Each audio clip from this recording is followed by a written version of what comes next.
Feeling attacked, that the world is closing in on you and your friends, feeling the need to come together and fight back and protect what's yours. The perfect time for episode 23 of Pop Art, the podcast where my guest chooses a movie from popular culture, and I'll select a film from the more art classic side of cinema with a connection to it. I am your Do the Shuffle Truffle host, Howard Kasner. For my listeners, please like, follow, or comment. I'm especially looking for more reviews on iTunes, and I'd love to know what you think. Today, my guest is Hollywood hyphenate, writer, director, producer, podcaster, Donald McKinney III, who is appearing for the second time on the show. Donald joined me on the premiere episode of the podcast, where we discussed Raiders of the Lost Ark and Treasure of the Sierra Madre. This time around, Donald chose everybody's favorite coming-of-age treasure hunt story, The Goonies, and I chose the dark German anti-war film, The Bridge. Both films about a group of teen friends who band together to save their home.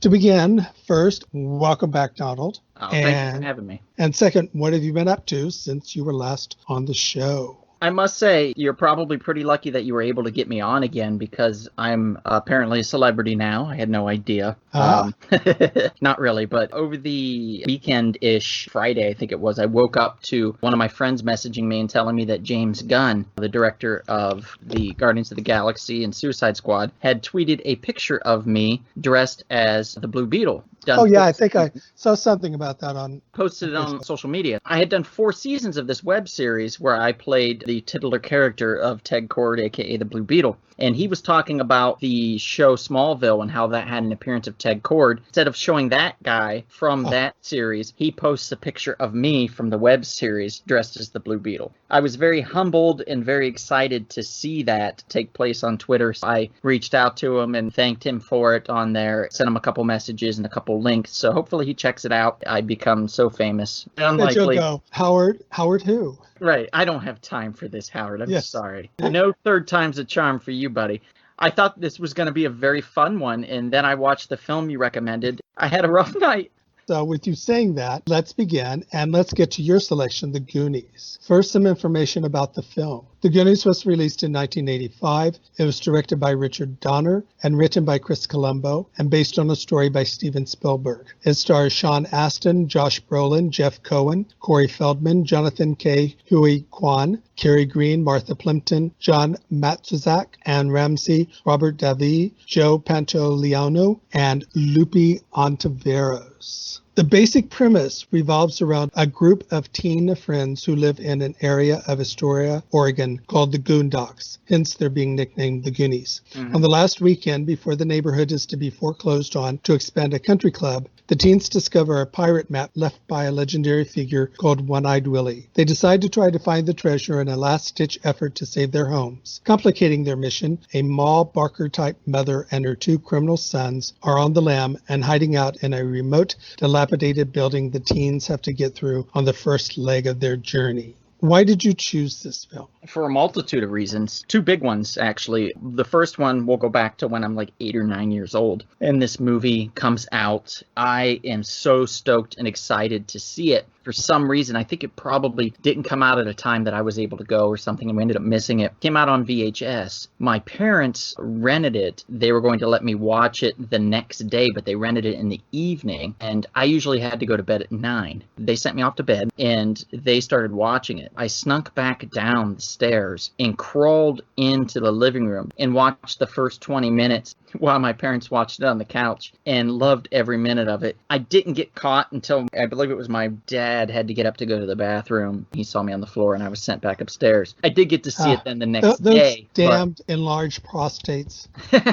That was part of it. Another part, why it was on my mind so fresh, we are in a quarantine world. My birthday was back in August. I wanted to do something in celebration, but I wanted to be safe. We decided to go to the drive-in, and lo and behold, the drive-in was playing The Goonies. It was such a fun thing to do. Reminded me of that film again and how hard I struggled to see it when I was younger. So I thought, this is a perfect thing to do. What did you think about it when you first saw it? I thought it was fantastic. I still think it is fantastic. There is not an ounce of me that doesn't relive this film every time. There's some films that you can get tired of. I don't know if that will ever happen with the Goonies. I always can find some little detail, some little snippet that I had missed before. And when I watch it again, it's like experiencing something new. It's such a pleasant, fun adventure film, family friendly, yet nerve-wracking. It's got all the elements that you need. Adventure, a treasure. Who doesn't, as a kid or as an adult, really want to go on a treasure hunt? I mean, who doesn't want to be a pirate, for God's sakes? What did you think of it upon seeing it again? You said you definitely think it holds up. It definitely holds up. Josh Gad did this series on Zoom where he would bring together the cast of certain movies and then he would interview them. He brought back the cast of The Goonies. It was so much fun because they were talking about little tidbits here and there and getting a little more insight to the backstory and the history of some of the characters and the guys that played it was fun to watch then and see how they played off of each other. How they really were kind of like a fun family unit of actual Goonies. These were kids that actually enjoyed their company. They got along. They had a good time making the film, so much so that it put a lot of stress on Richard Donner because I wouldn't say he was bad with kids, but he wasn't amazing with kids. He had to learn. It was just a lot of fun, and seeing it as an adult recently, still the same. I try to keep as much childlike naivety to myself as possible because I feel like when you let go of that, you die as an individual. You kind of wither on the vine. I want to stay young at heart. For me, it's so much fun to relive these moments. Sometimes you'll watch something when you're younger and then you watch it again when you're an adult and you're like, what did I see in that? But this is not one of those films. I think I'm going to be 75, 80 years old and I'm going to be just laughing my butt off. I first saw it, it was at your place. You showed it one night. Yeah, that would make sense. When we were over there. Because I did not see it when it first came out. At that stage, I was getting much more snobbish about movies. Wasn't always going to a lot of these more studio type, big budget films. So for whatever reason, at the time, I just have to be honest, it just did not interest me. You showed it, and it's a lot of fun. It has everything that goes into those sort of movies. It seems made for a particular audience and is very good and appealing. I think one critic called it basically an amusement park ride. And that's what I thought too. It's almost also like a video game where step by step you have to get through various areas. Actually, they created a card game for the Goonies. You can still buy it through the town of Astoria, their Chamber of Commerce. And they'll give you a little magnet and stuff. It's really cute. My girlfriend got it for me for my birthday. We played it recently, and it is played that exact way. Levels. You can go from the restaurant. You can jump over to the water slide. You can go to the pirate ship. All these different little places and elements that you can do. It's a really cool game, and it does remind you that it was a video game before it was a video game. You know, there are all these layers and these levels. It just adds one on top of the other on top of the other. The part where they're underneath the city pipes, Sloth and Chunk are there. It's after all the others have already gone through that section. All these pipes are going crazy and up and down. And Sloth grabs one and he pushes it up to stop it. Then you hear a car wreck and you hear somebody scream. And you just see his poor face freaking out. It was just classic priceless humor. That was such a good pairing. Chunk and Sloth, perfect. A childlike adult with super strength. And then a child that's very childlike that wants to get his way. And he's very gluttonous. It was just such a smart script in general, and the casting was spot on. Well, you're talking about buying the cards from Astoria. This did create a big change in the city. It now became a big tourist attraction. Every June 7th is Goonies Day. They have a movie museum there now. The house where Sean Astin and Josh Brolin live is a real house. It's quite a house. I just love those kind of old-fashioned houses that have a porch that goes almost all around the place. But they eventually had to start restricting how often people can come through. I was actually there. It was not only traffic, but it was people were leaving their trash and stuff behind. I was there about 2 years before they shut that down. They had a sign that said, please do not drive up the lane. This is a private lane, but you can walk up. Goonies are welcome. And it was a really nice sign. So I took my picture by it. I walked up the lane Me and Marique, we got our picture in front of the house. I had a pirate flag, and then everybody else that was there then wanted to use the flag. We're all taking pictures of each other holding this flag, just living in this really cute, really fun moment of being in Astoria where the Goonies was filmed. It's such a fun little town in general. You could just tell they embraced this film. And I highly recommend anybody wanting to do a little small vacation once things open back up a little more. What are some of your favorite scenes from the movie? Oof. I know you love the movie so much. Yeah. But try and Okay. pick a couple. Here's an easy one. This is the one that made me laugh the hardest when I was a kid and still to this day. Chunk is playing a video game. He has, I think it's a milkshake in his hands. He has a slice of pizza. Cop cars drive past with the RV being chased because the beginning, one of the Fratellis gets broken out of prison by his brother and his mother. Chunk is the one that views this from the arcade. He's so close to the glass and pressing up and so excited by seeing this that he pushes his milkshake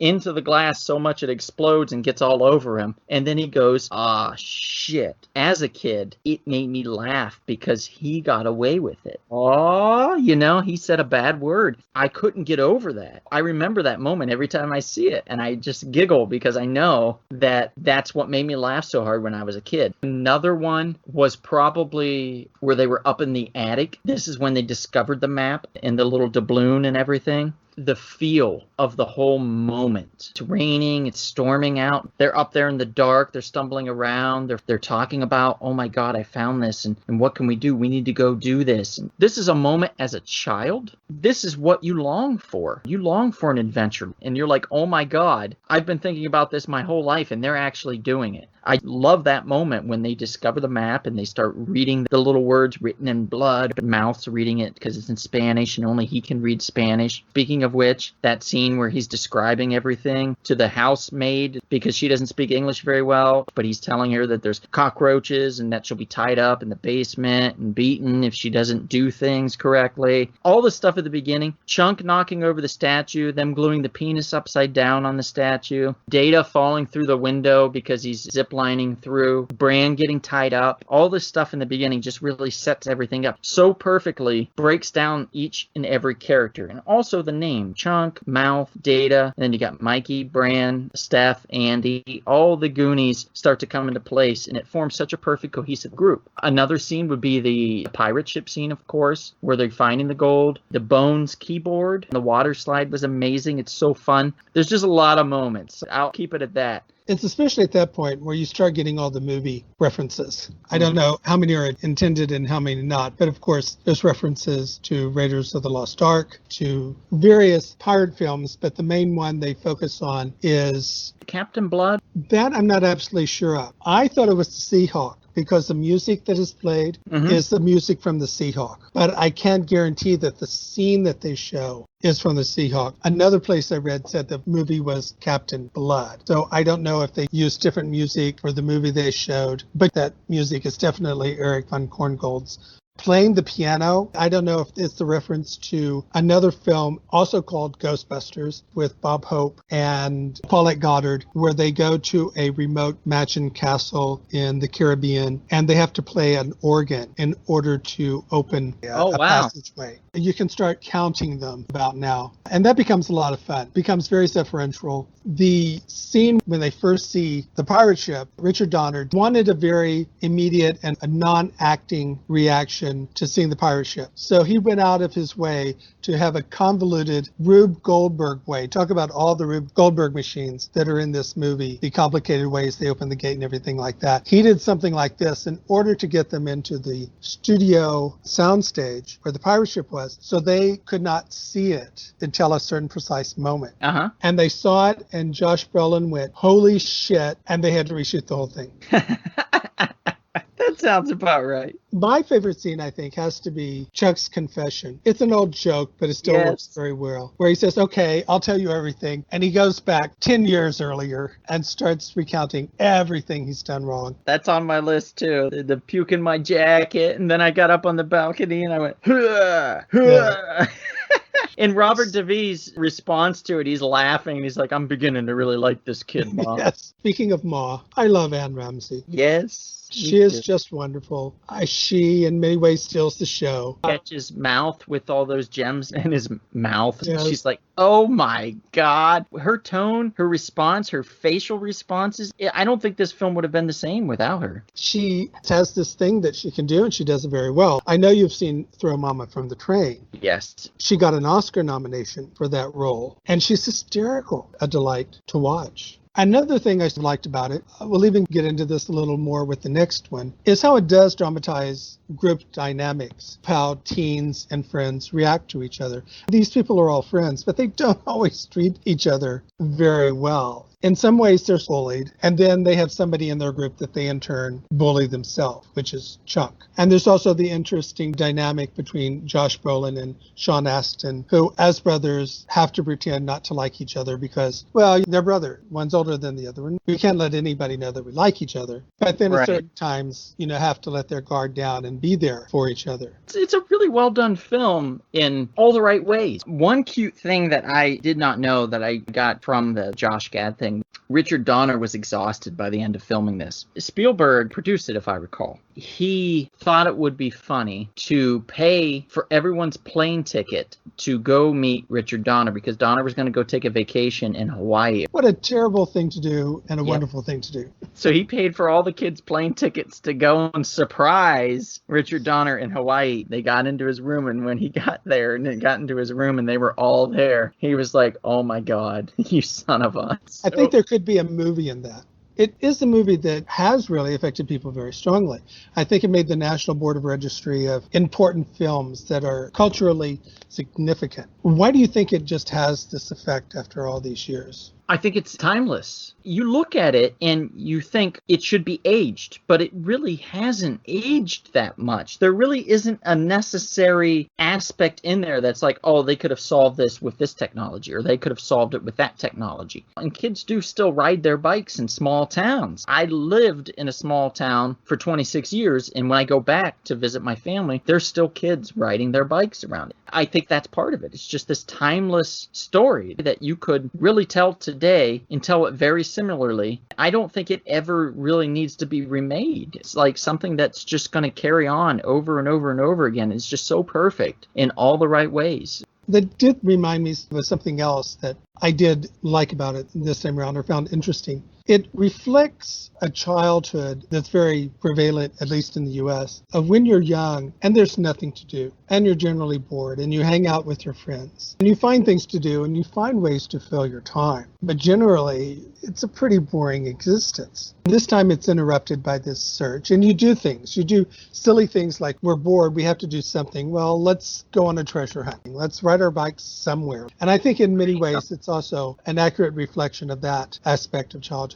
Yeah, you're right, 100%. In smaller towns especially, there's less to do, so you have to get creative. I had a club when I was a kid called the Crime Busters. There was villains in our town. One of them was my neighbor. Poor Mr. Kennedy, by the way. It's always a neighbor. Yeah, poor Mr. Kennedy. I knew he was a villain. Somehow, he never was, of course, but I knew he was a villain. I would spy on him, and then I would report back to my neighborhood friends, we needed to bust this guy. He's about to do something, very criminal. I never knew what it was going to be, but I knew that something was bad was coming from this guy. We would come down to my place and use our binoculars and spy on him. At one point, he was making a brush fire of burning leaves and stuff. We had some firecrackers that we were throwing in it to blow him up so we could get rid of him and save the town. Just really silly, dumb things that kids do.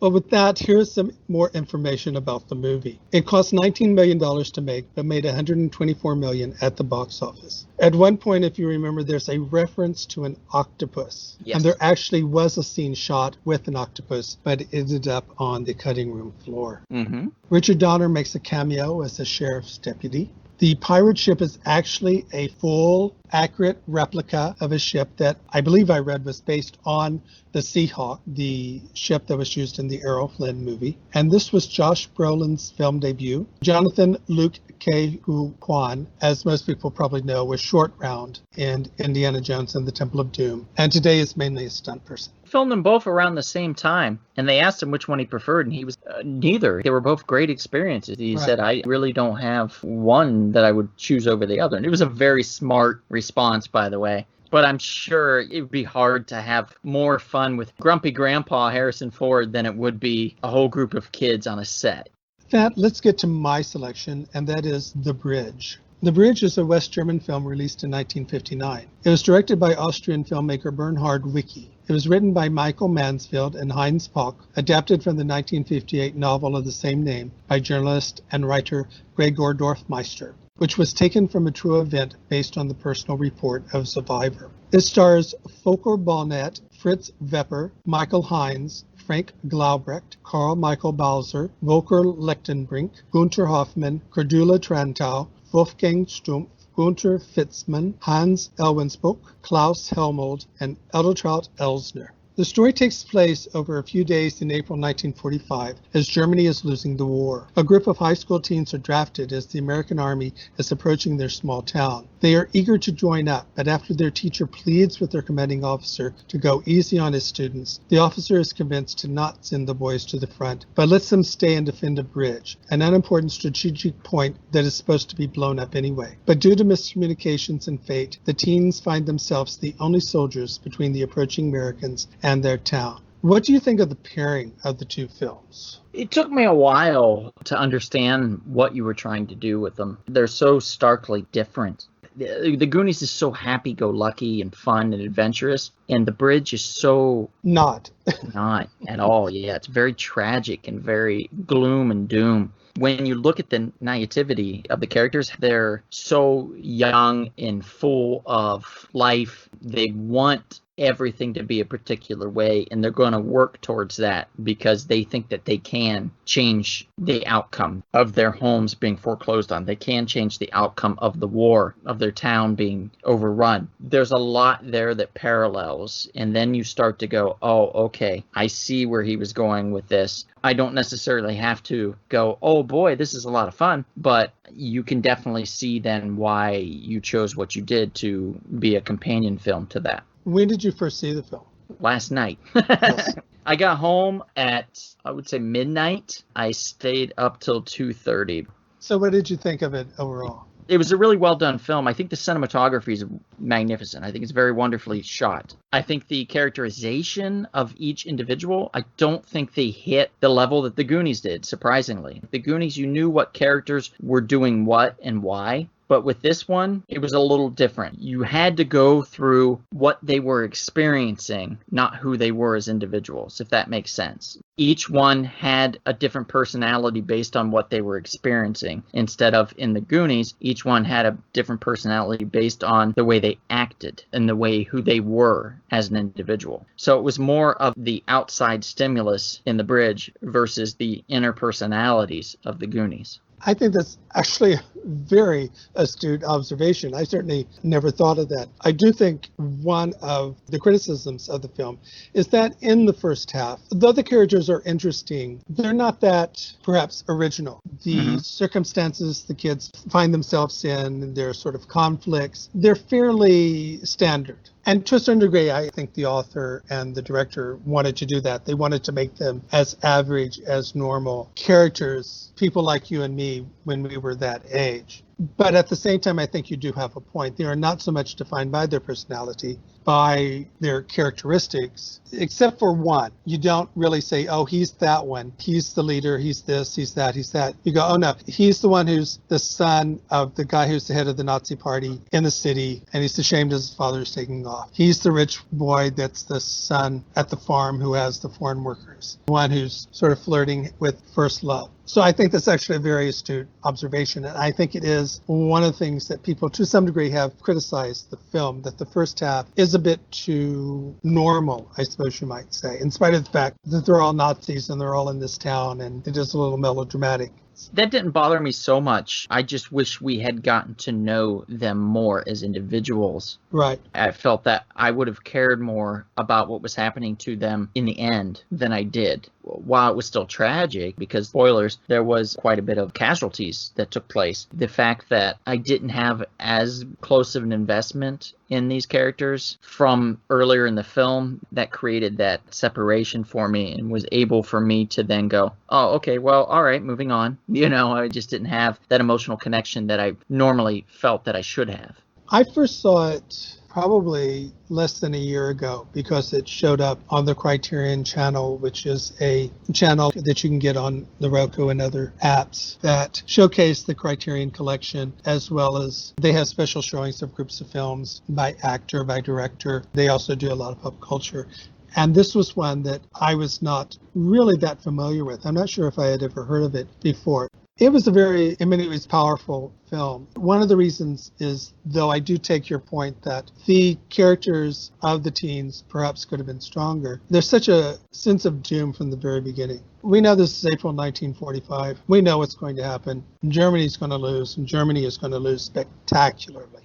Mm-hmm. And we know that they're going to sacrifice anybody and everybody on that road to losing, even if they're teens. Right. That seemed for me to give a higher emotionality to everything that happened to these kids, all these little vignettes and everything like that. I'm going, these kids don't have long to live. They don't know it, but I know it. And to your point, yes, like the Goonies, these are kids that are very excited still about life. They have their whole life ahead of them, and they think they can win this war, and they think Germany is going to be glorious. I think they are the future. And in the Goonies, that's true. They are the future, and they save the day. But in the Bridge, they aren't the future. They're going to be sacrificed. Hitler doesn't care. I found it fascinating that, you know how you oftentimes in films, when you're talking about World War II, you see the Nazi emblem basically everywhere. You're hit over the head with it. But in this one, you had to really struggle to find moments where it showcased anything that had to do with the Nazis. You knew it was there, and you knew what they were talking about, but they didn't really come out and say it, which I guess from a German perspective makes sense. There also may be another reason for it, though I can't guarantee it here. Immediately after the war, Germans could not reference the Nazi flag. They couldn't reference Nazism. When Casablanca was shown in Germany right after the war, they had to cut out like 45 minutes of it. Oh, wow. They had to cut out anything that referred to the Nazi party. Not because they were trying to make the Germans look better. It was just illegal. And even today, you cannot wear the Nazi emblem. You cannot have the Nazi flag. It is against the law. So there are other things that have replaced the Nazi symbol for neo-Nazis and for white supremacists. There's an emblem of an eagle that represents the Nazi party today. See, one of their symbols during that time, during World War II, was an eagle clutching the swastika. Right. I saw a movie about neo-Nazis in Germany where they would get tattoos of things that were forbidden. If they were wearing any sort of clothing where there was revealed, they would put band-aids or bandages or something over it so they wouldn't be arrested. Yeah. It has been called the first major anti-war film made in Germany after the war. That makes a lot of sense. And it was 1959, so that was 14 years after the war was over. Huge number of people would have been alive. The teens in the film would have been around 30 if they had lived, and one did. But I found it a very, very powerful work. And of course, it's definitely my kind of movie. The second half is, for me, just incredibly amazing as everything starts going bad for the teens. And we all know what's happening, but the teens don't. Right. And you just see that ending coming. Yeah, basically one by one, you see it coming for them. It was fascinating, too, because there is one American in the film. Right. And he has only, a couple lines where he's just basically saying, what are you dumb kids doing? Why are you here? You don't want to hurt kids. And that's a fascinating perspective, again, coming from a German film, showing an American response. You would think that they would try to villainize the Americans more. They just showed them as the opposing force. And part of the reason why I enjoyed it more than I thought, it didn't villainize really anybody, but it did villainize war itself. So there wasn't a particular person or a type of person that was villainized, but just the act of what these people were doing. One of the other things I found interesting about the film is it's very subtle. The way it dramatizes that everybody knows, except for a small group of people, that this is it. Germany has lost the war. It's over. It's only a matter of time. The head of the Nazi party first sends his wife and then leaves town with his mistress. He knows what's coming. The Soviet workers on the farm run off. They know what's happening.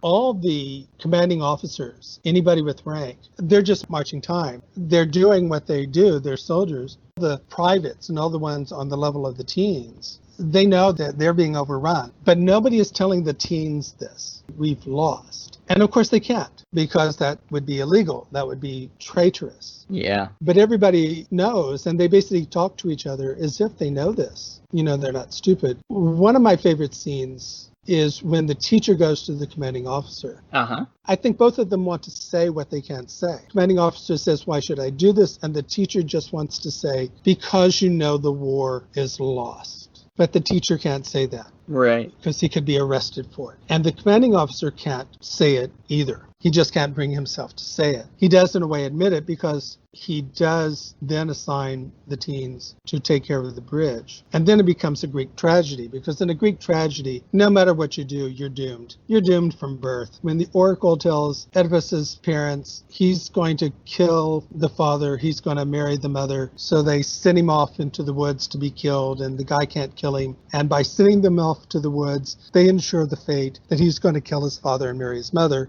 Here, he assigns them to the bridge with the sole purpose of saving them, but in doing so, totally dooms them. And it's just the great irony of Greek theater, that no matter what you do, you're doomed. And that makes complete sense when you're paralleling it with a war such as World War II. That could be for any side, really. It could be for the Axis or the Allies. No matter what you're doing, you can be doomed. There's a high possibility of loss on either side of this war. No matter what you do, the very thing that you can do to protect yourself, to make sure you don't get killed, could be the very, very thing that kills you. Do you have any favorite parts of the movie? It does really start to take off in the second half once they get the draft notices that they're going to be going to war. I really found Siggy's character to be very tragic in general, because his mom, who worked so hard, the poor lady, she's doing laundry for basically the whole town. Right. They've basically bartered everything away that they can, and his shoes are getting holes in them. She's trying desperately to get him to go with his aunt out of the town. If he does get drafted, he won't go to war. He won't get the papers in. He won't know that he's been drafted. And she'll be able to save the life of her son. That was so sad, particularly because he, in the last half, was made fun of for ducking when a plane was so far away. Right. And then when the plane got close, he stood his ground as everyone else ducked, and then that was his undoing. It was a very tragic moment, but it fit for Siggy's character, which I felt gave him a very well-capped story. And Siggy is the one character that stands out the most, that most people remember, that has the most of an individual character. He's more than just his relationship to his mother. He's nervous, he's afraid. Smallest. Right, he's the smallest of them all. And this does bring me to think that in both films, they both show the group dynamic of a small group very well. Because in the same way that Chunk is a member of the group but is picked on, Siggy is a member of the group but he is bullied by all his friends as well. But he sticks around just like Chunk does. And he's one of the first to go. Or he is the first to go. I think he is the first. Yep, he's the one on the bridge that gets shot first. So yeah, he's the first to go.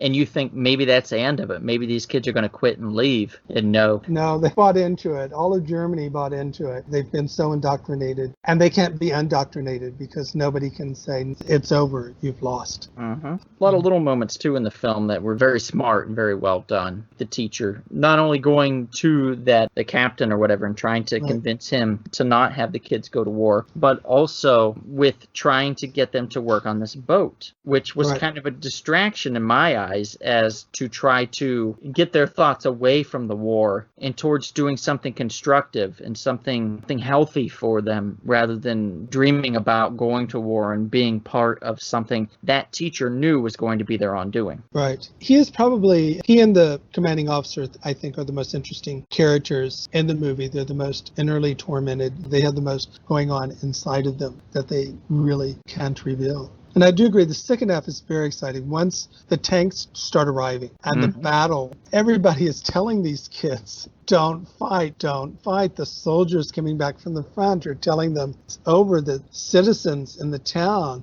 are telling them, what are you doing? And then the American soldier are telling them, what are you doing? It's over. It's done. You can't win. It's a very exciting series of battle scenes. Yeah, it's really well done, really cut together well. There was one scene that threw me because there's a shot where there's a bombing or something and it freezes for a moment and then it cuts to the kids. And I was like, okay, well, that was obviously some type of issue that they had that they just couldn't correct at the time. And I Right. get that. But everything else was so spot on as far as the action and stuff. It was very well shot. Like I said, the cinematography was fantastic, beautifully done. And every moment there was this doom and gloom that you had for these kids. There was the fog in the town, the darkness of the characters around their eyes when they would come in and tell them they need to leave, they need to get out of there. The captains and the leaders telling them they're going to blow the bridge up eventually. It was a really well done film in general. I'm not going to say I loved the film, but I enjoyed the film because I knew what they were trying to do, and they did it extremely successfully in my eyes. In the battle scene, I don't know if you noticed, but when the tanks come in, you can see wheels underneath them. No, I never noticed. I don't think I noticed it until it was pointed out to me. The reason for this is Germany couldn't have tanks. It was after the war. They couldn't have a standing army, so they couldn't have weapons. They couldn't have tanks.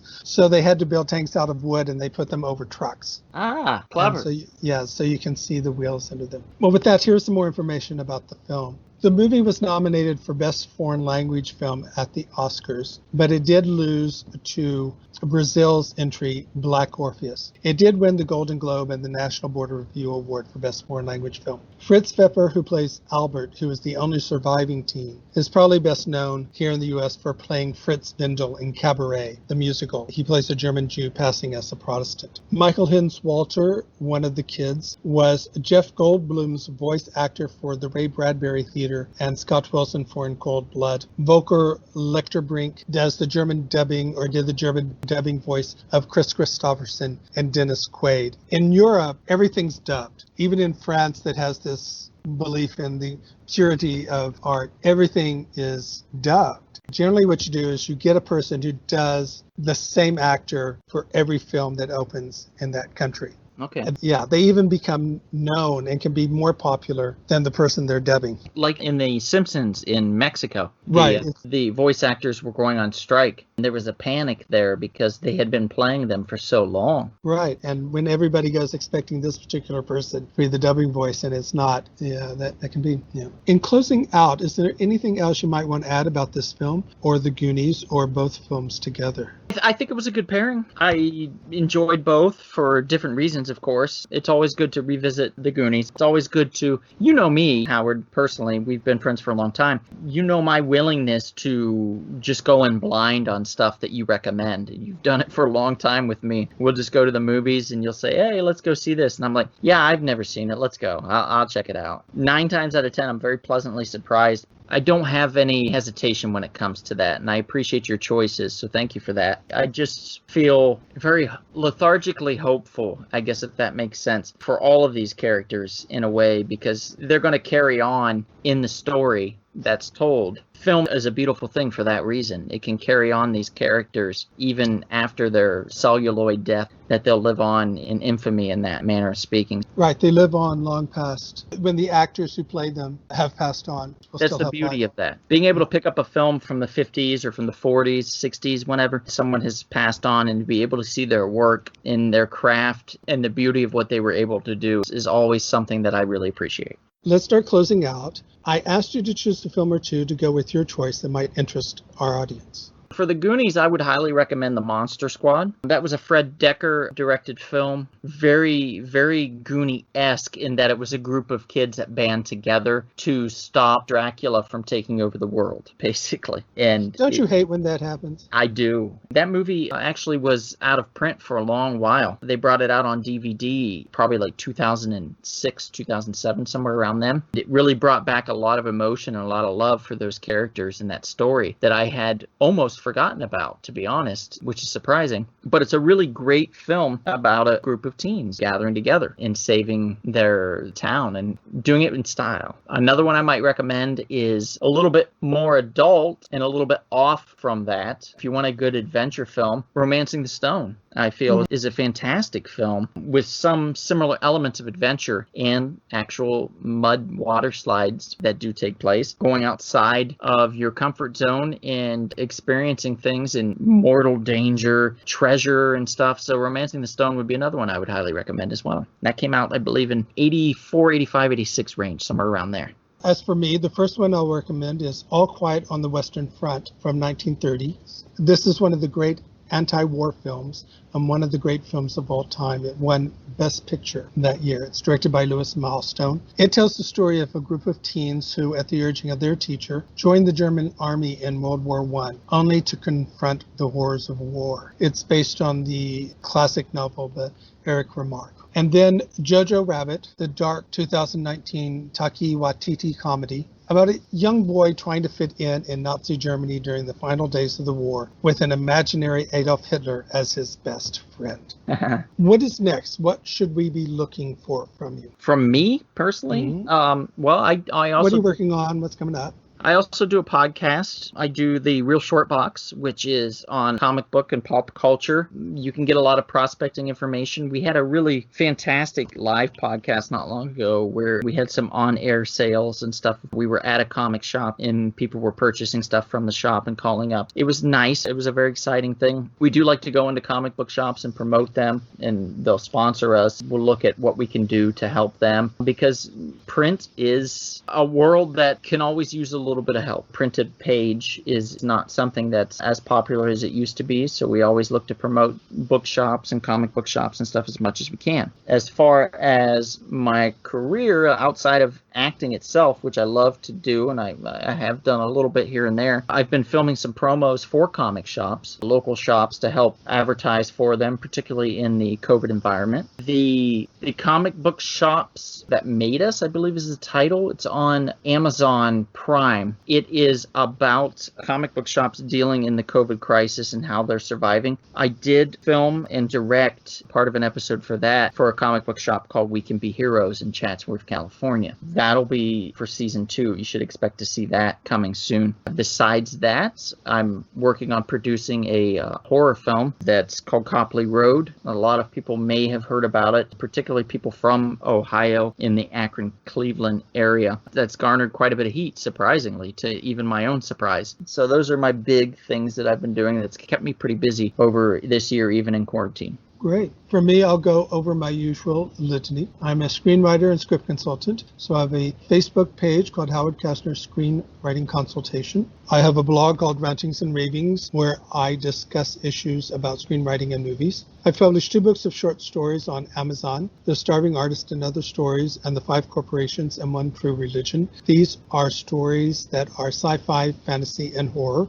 I have published the 2nd edition of my screenwriting book, More Rantings and Ravings of a Screenplay Reader. I'm an amateur photographer, and you can find those on Instagram. The previous podcast was with fellow podcasters Anna Kaiser and Derek Danke, where we discussed The Blues Brothers and the 1971 version of Silence, both films about people on a mission from God. I will be taking 1 week off, but then we'll return with fellow podcaster Kyra Comerford, where we will discuss the modern-day Western Hell or High Water and the game-changing classic Bonnie and Clyde, both films about bank robbers.